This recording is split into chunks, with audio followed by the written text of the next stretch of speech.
আসসালামু আলাইকুম।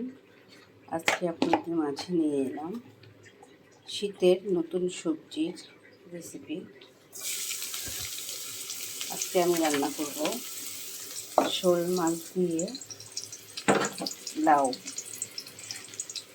লাউ আর টমেটো ধনে পাতা দিয়ে লাউয়ের একটা তরকারি। সেই শীত আসলেই শোল মাছ লাউয়ের একটা সুন্দর আমেজ আসে।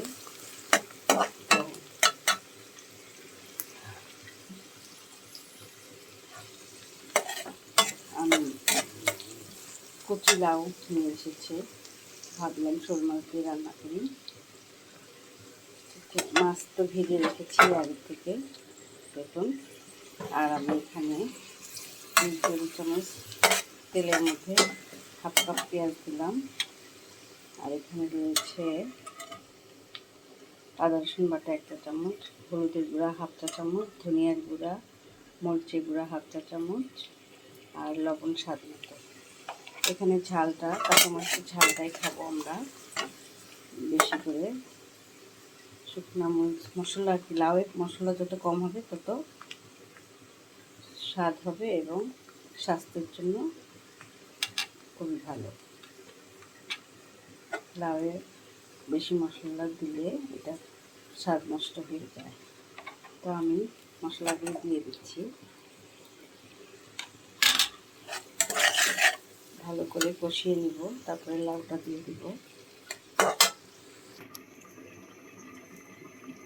লাউটা দিয়ে ঢেকে রেখেছিলাম 10 মিনিট।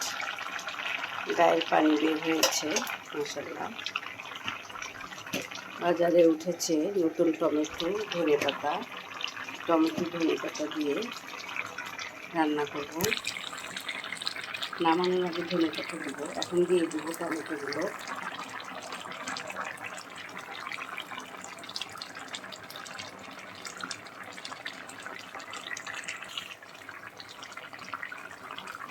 লাউ সিদ্ধটা প্রায় 80% হয়ে গেছে। এখন ভাজা শোল মাছগুলো দিয়ে দিচ্ছি, দিয়ে 10 মিনিট ঢেকে রাখবো। আর নামানোর আগে ধনে পাতা দিয়ে নামিয়ে দেবো।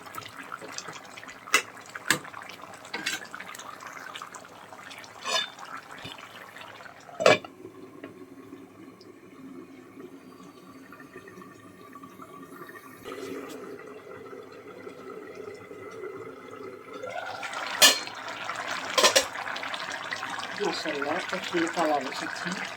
এখন আমি ধনে পাতা দিয়ে নামিয়ে দেবো।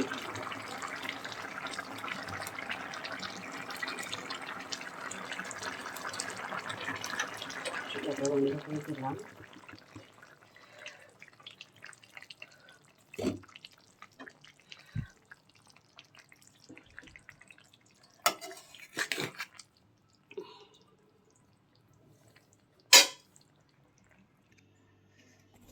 মাশাআল্লাহ, আমার লাউর তরকারিটা হয়ে গেছে।